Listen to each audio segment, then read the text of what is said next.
مولا صلی وسلم دائما ابدا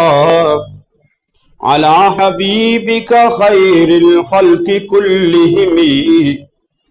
محمد سید الکونین والثقلین والفریقین من عرب ومن عجم مولا صلی وسلم دائما ابدا علی حبیبک خیر الخلق کلہم۔ حضرات، اللہ رب العالمین احکم الحاکمین کی حمد و ثنا کہ وہ تمام کائنات کا خالق و مالک اور رازق ہے، اور کروڑہا مرتبہ انگنت اور بے شمار مرتبہ درود و سلام آقا انعامدار حضور مدنی تاجدار شفیع روز شمار احمد مختار حبیب پروردگار جناب محمد مصطفیٰ احمد مجتبی صلی اللہ تعالی علیہ وآلہ وسلم کی ذات بابرکات پر پیش کرنے کے بعد خالق کائنات وحدہ لا شریک کی مقدس اور عظیم بارگاہ کے اندر دعا ہے کہ خالق کائنات اپنے پیارے حبیب کریم صلی اللہ تعالی علیہ وآلہ وسلم کے صدقے ہم سب پر اپنا فضل و کرم اور اپنی رحمتوں کا نزول فرمائے۔ عزیزان گرامی، یہ رمضان المبارک کا چوتھا جمعۃ المبارک، اس ماہ مقدسہ کے اندر اللہ رب العالمین احکم الحاکمین نے اپنی لا ریب اور بے عیب کتاب قرآن مقدس کو نازل فرمایا۔ فرمایا شہر رمضان الذی انزل فیہ القرآن، فرمایا رمضان المبارک کا مہینہ ہی وہ برکتوں والا مہینہ ہے جس کے اندر ہم نے قرآن کو نازل فرمایا۔ ھدی للناس، لوگوں کی ہدایت کے لیے، وبینات من الہدی والفرقان، اور یہ قرآن مقدس ایسی نشانیاں بتاتا ہے، ایسی نشانیاں ہیں اس کے اندر جن سے ہدایت ملتی ہے، سیدھا راستہ ملتا ہے، اور حق و باطل کے درمیان فرق کرتا ہے یہ قرآن مقدس۔ قرآن کریم عظیم الشان کلام خداوندی ہے جس کی عظمت کی انتہا نہیں، جس کے مقام و مرتبے کا کوئی اندازہ نہیں لگا سکتا،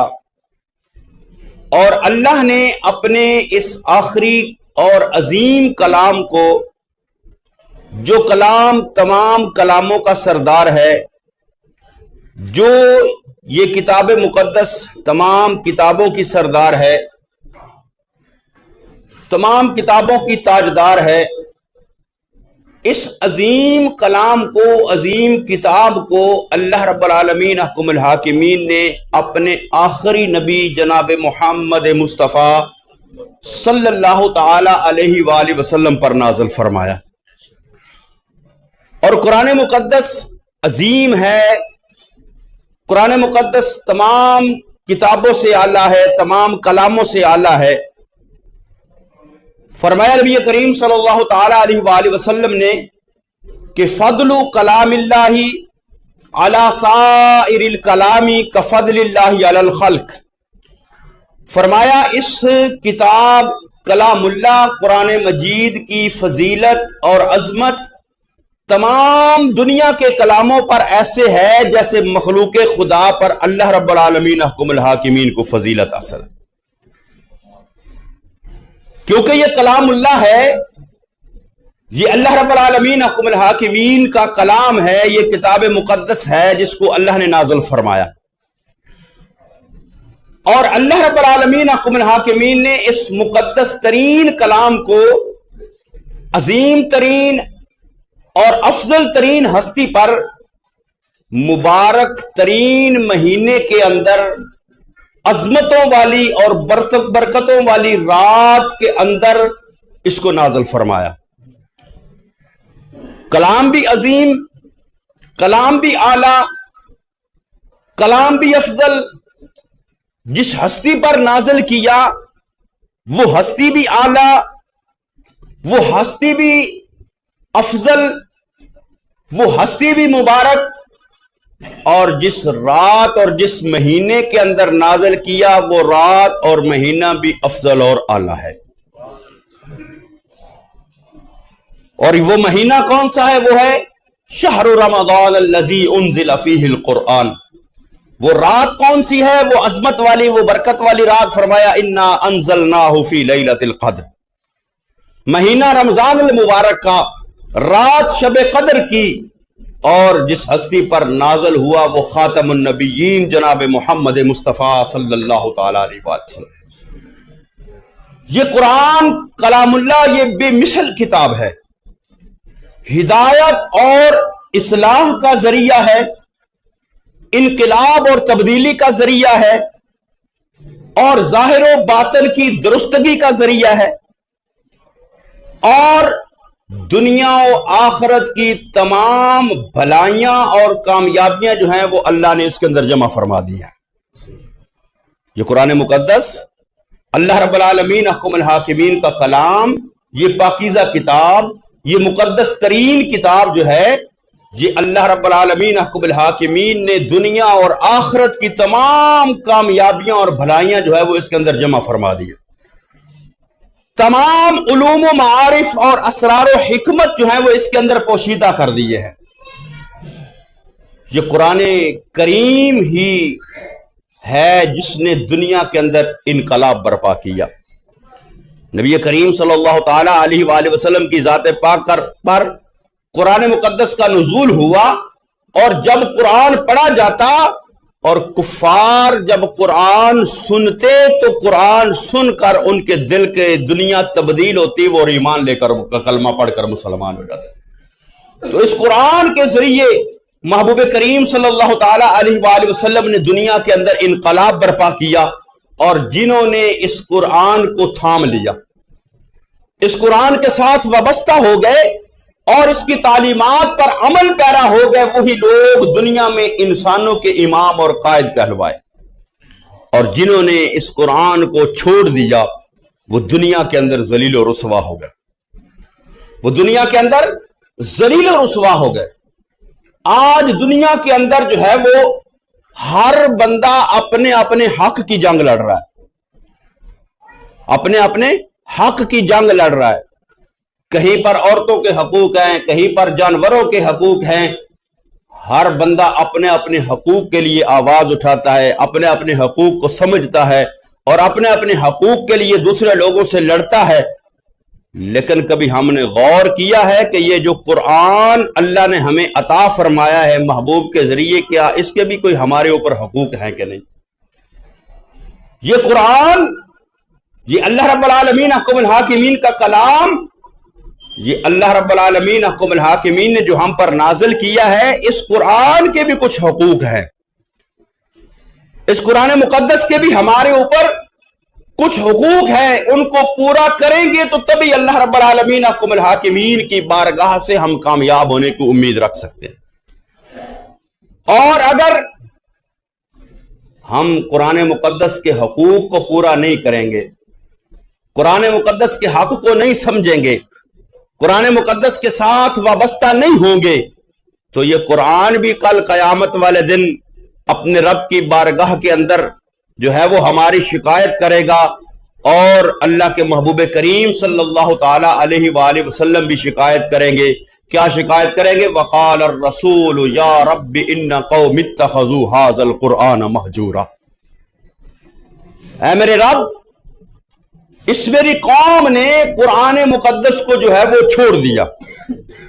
یہ آیہ مبارکہ جو ہے وہ اصل میں تو کفار کے لیے نازل ہوئی جنہوں نے قرآن پر ایمان نہیں لایا، لیکن عمومی طور پر جس نے قرآن مقدس کے ساتھ اپنا دامن وابستہ نہیں کیا وہ سب اس کے حکم کے تحت آتے ہیں۔ قرآن مقدس جو ہے وہ اللہ رب العالمین احکم الحاکمین کی بارگاہ کے اندر بھی یہی التجا کرے گا کہ مالک کائنات، تیرا کلام تھا، تو نے نازل کیا انسانوں کے لیے، ہدایت کے لیے، رہنمائی کے لیے، لیکن تیرے بندوں نے مجھ سے ہدایت اور رہنمائی حاصل نہیں کی۔ اور جو شخص قرآن مقدس کے ساتھ اپنے دامن کو وابستہ کرے گا، جو شخص قرآن مقدس کے ساتھ اپنا تعلق جوڑے گا، تو آقا دو جہاں صلی اللہ تعالی علیہ وآلہ وسلم نے ارشاد فرمایا، یہ قرآن پھر اپنے ان پڑھنے والوں کی جن کے ساتھ جس کا اس قرآن کے ساتھ تعلق ہوگا، یہ قرآن اپنے پڑھنے والوں کی کل قیامت والے دن شفاعت کروائے گا۔ تو قرآن مقدس کے جو حقوق ہیں ان کو سمجھنا ضروری ہے، اور قرآن کو چھوڑنے کا جو اصل مقصد ہے، جو اصل معنی ہے، وہ یہ ہے کہ اس پر ایمان نہ لانا، لیکن جو ہے عمومی طور پر جو ہے وہ اس کے احکامات پر عمل پیرا نہ ہونا۔ تو قرآن مقدس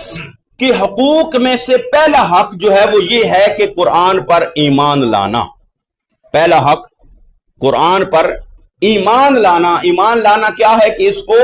اللہ کا کلام سمجھا جائے، اللہ کا آخری جو ہے وہ اس کو آخری کتاب سمجھا جائے، اس پر ایمان اور یقین اور جو ہے وہ پختہ تصدیق قلب کے ساتھ،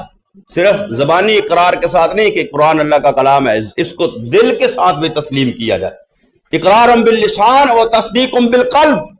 یہ دونوں کیفیات حاصل ہوں قرآن مقدس پر ایمان لانے کی صورت کے اندر۔ اور قرآن مقدس پر ایمان لانا اور اس پر عمل کرنا جو ہے وہی اس بات کا ثبوت ہوتا ہے کہ ہم قرآن پر ایمان لاتے ہیں،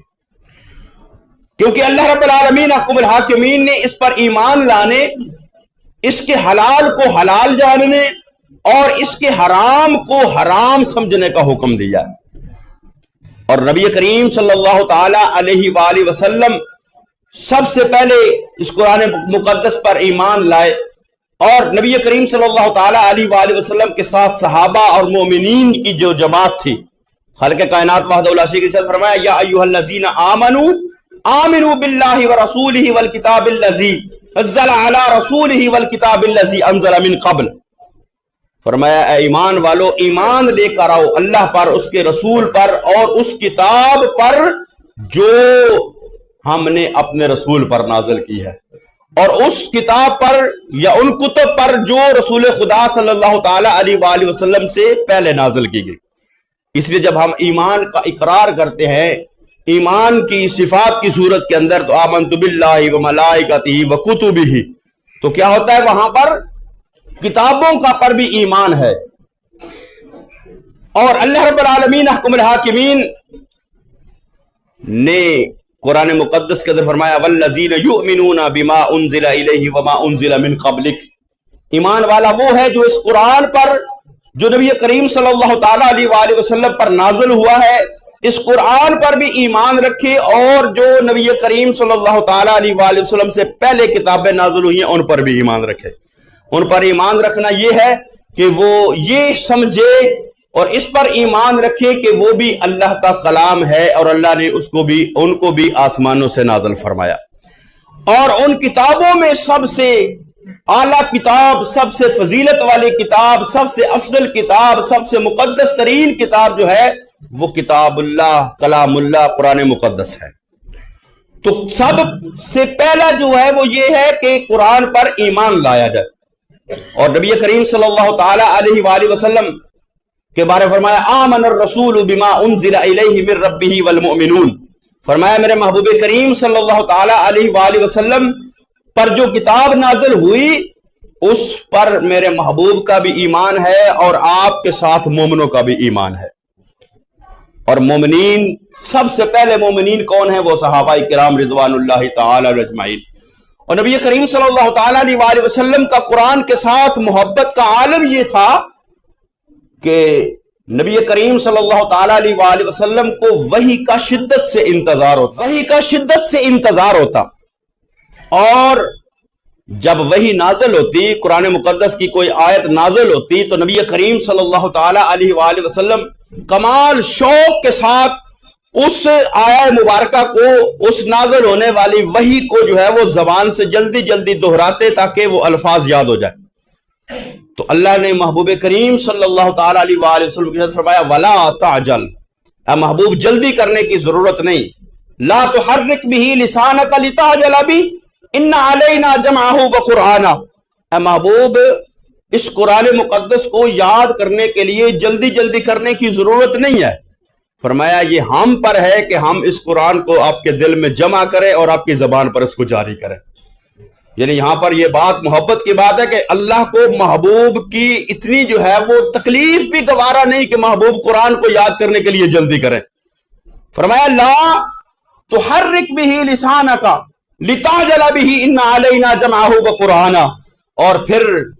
محبوب کریم صلی اللہ تعالی علیہ وآلہ وسلم کا جو ہے وہ راتوں کا عالم کیا تھا کہ محبوب کریم ساری رات نماز کے اندر کھڑے ہو کر قرآن کی تلاوت کیا کرتے. خالق نے فرمایا یا ایھا المزمل قم اللیل الا قلیلا نصفہ او انقص منہ قلیلا او زد علیہ ورتل القرآن ترتیلا. وہاں اللہ اپنے محبوب کریم صلی اللہ تعالی علیہ وآلہ وسلم کا مشقت میں پڑھنا بھی برداشت نہیں کر رہا کہ محبوب ساری رات جاگنے کی، ساری رات قیام کرنے کی ضرورت نہیں کہ ساری رات جاگ کر نماز اور نوافل کی ادائیگی کے اندر قرآن مقدس کی جو ہے وہ لمبی قرات کرنا، محبوب اس کو کم کیجیے. لیکن ساتھ ہی حکم کیا فرمایا؟ ورتل القرآن ترتیلا. اے محبوب جب قرآن پڑھنے کی باری آئے تو قرآن کو بڑے خوبصورت انداز کے ساتھ پڑھائے، ترتیل کے ساتھ، ٹھہر کا. اور پھر صحابہ کرام رضوان اللہ تعالی علیہم اجمعین ان کا بھی معمول یہی تھا کہ ساری رات قرآن مقدس کی تلاوت کرتے. تو قرآن پر ایمان،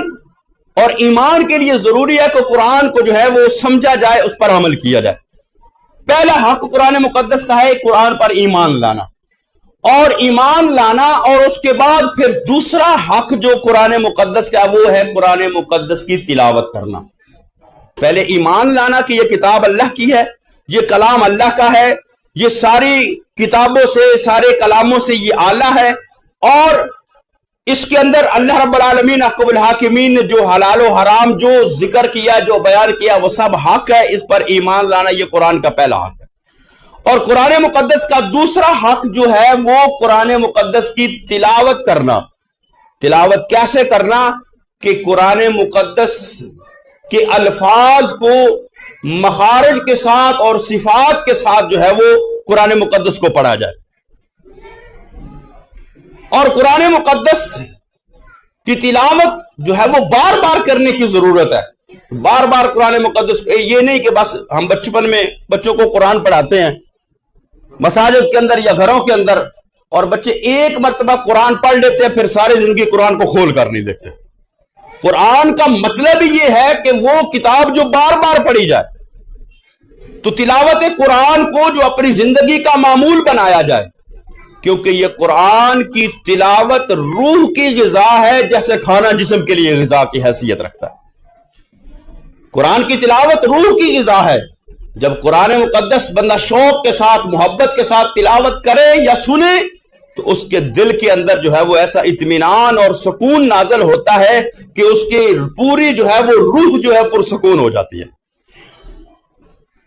تو پھر تلاوت کے اندر کیا ہے کہ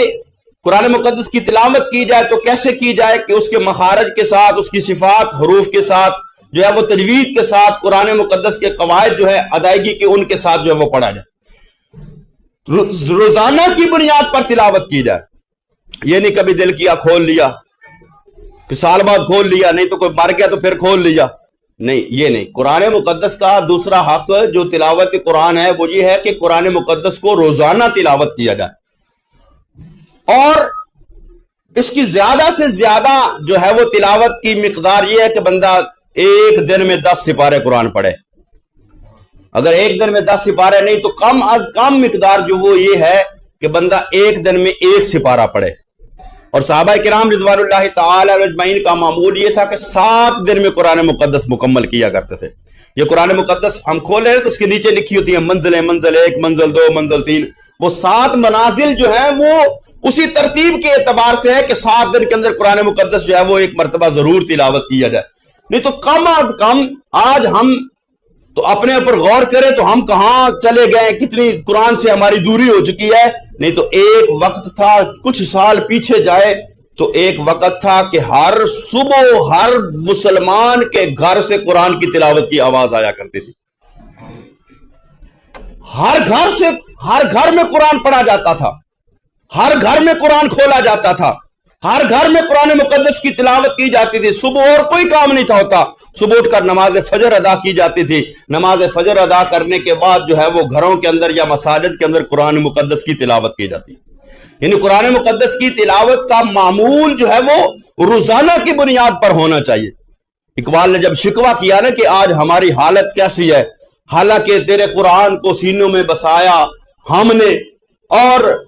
تیرے کعبے کو جبینوں سے سجایا ہم نے، آگے اقبال نے شکوہ کیا کہ رب العالمین حکم الحاکمین آج ہماری حالت زار کیا ہے، تو جواباً پھر اسی جواب شکوہ کے اندر اقبال نے پھر جو ہے وہ گلہ کیا کہ وہ معزز تھے زمانے میں مسلمان ہو کر، وہ جن کے قصے اقبال تم بتا رہے ہو، جن کی عظمتوں کا بیان تم کر رہے ہو، وہ معزز تھے زمانے میں مسلمان ہو کر اور تم خوار ہوئے تارک قرآن ہو کر۔ ان کو عزت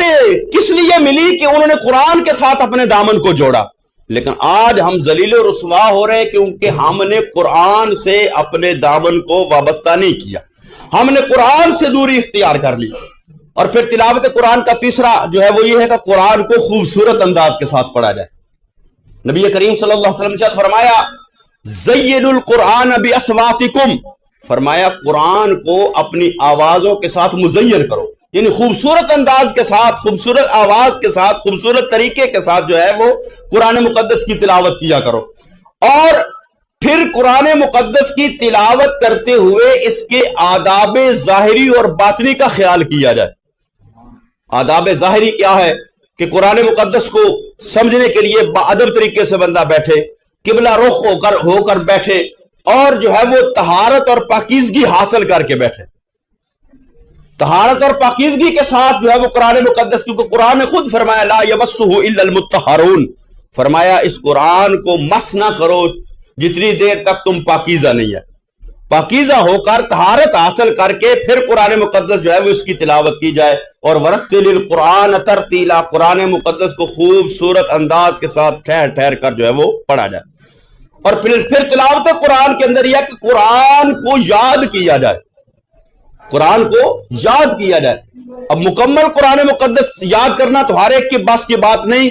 لیکن کم از کم قرآن مقدس کا اتنا حصہ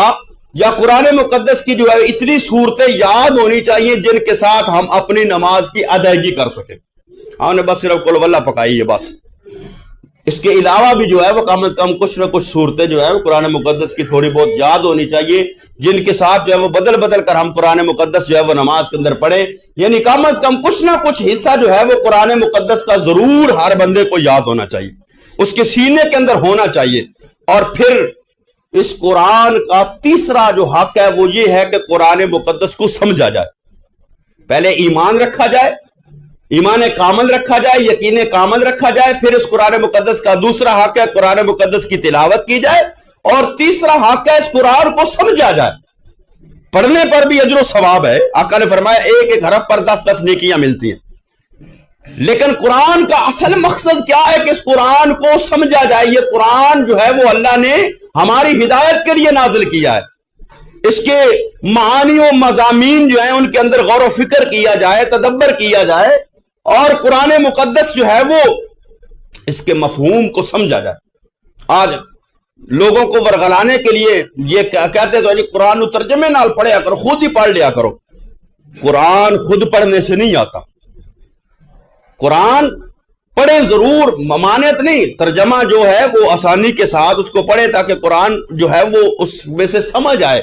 لیکن جہاں پر قرآن کا کوئی مطلب سمجھ نہ آئے تو وہاں پر اپنے آپ مطلب نکالنا جو ہے وہ ایمان کی بربادی کا باعث بنتا ہے۔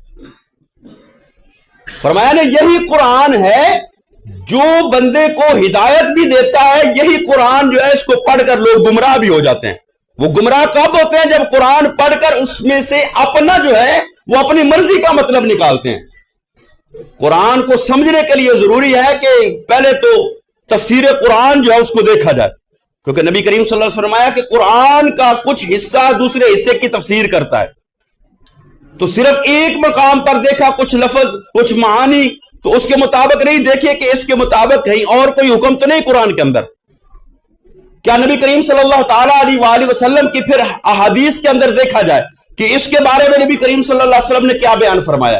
پھر صحابہ کرام کی تفسیر اس کو دیکھا جائے، پھر جو ہے وہ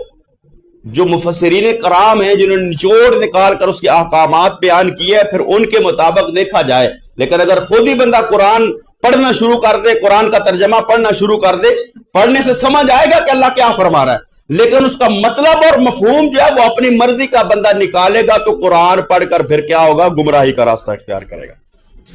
تو قرآن کو جو ہے وہ سمجھا جائے اس انداز کے ساتھ جیسے صحابہ نے سمجھا۔ حالانکہ ہماری تو زبان عربی نہیں، ہمیں قرآن پڑھنا مشکل ہے، سمجھنا مشکل ہے، جن کی زبان عربی تھی اس کے باوجود انہوں نے قرآن سے مطلب خود نہیں نکالے۔ حضرت عبداللہ ابن مسعود کے بارے میں آتا ہے، حضرت عبداللہ ابن مسعود فرماتے ہیں کہ اگر کوئی ایسی آیت ہو جس کا مجھے پتہ نہ ہو، جس کے معنی و مفاہیم کا مجھے پتہ نہ ہو،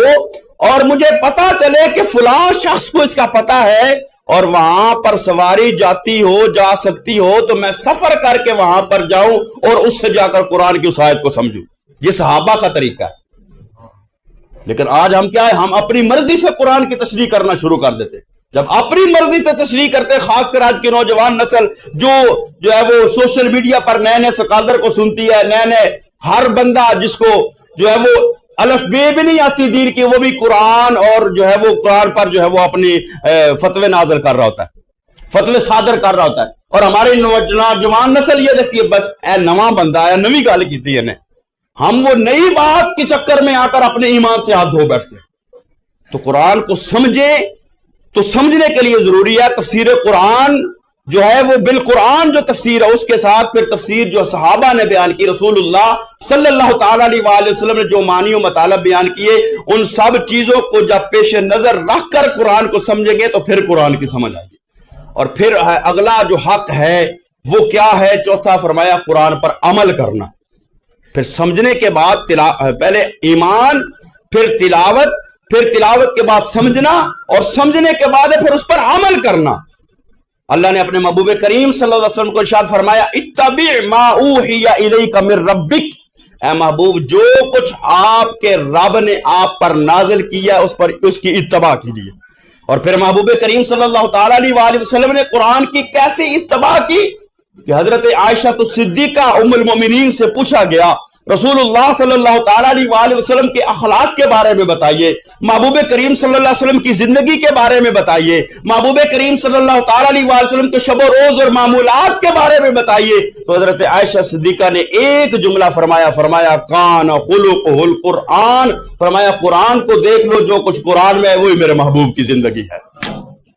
وہی میرے محبوب کی زندگی ہے۔ تو قرآن پر اس انداز کے ساتھ جو ہے وہ عمل کیا جائے، اور جنہوں نے پھر قرآن کو چھوڑا، اللہ فرماتا ہے من اعرض عن ذکری فإن له معیشۃ ضنکا، فرمایا جس نے میرے ذکر سے منہ موڑ لیا، جس نے قرآن، ذکر کیا ہے وَلَقَدْ يَسَّرْنَا الْقُرْآنَ لِلذِّكْرِ فَهَلْ مِن مُدَّكِرٍ، اس ذکر سے مراد قرآن ہے۔ امام قرطبی فرماتے ہیں کہ اس ذکری سے مراد کیا ہے، ای دینی، کہ اس سے مراد دین اسلام ہے، وَتِلَاوَةُ کتابی، اور اللہ کی کتاب کی تلاوت، وَالْعَمَلَ بِمَا فِيهِ، اور جو کچھ اس کے اندر آیا اس پر عمل کرنا، یہ ہے ذکر۔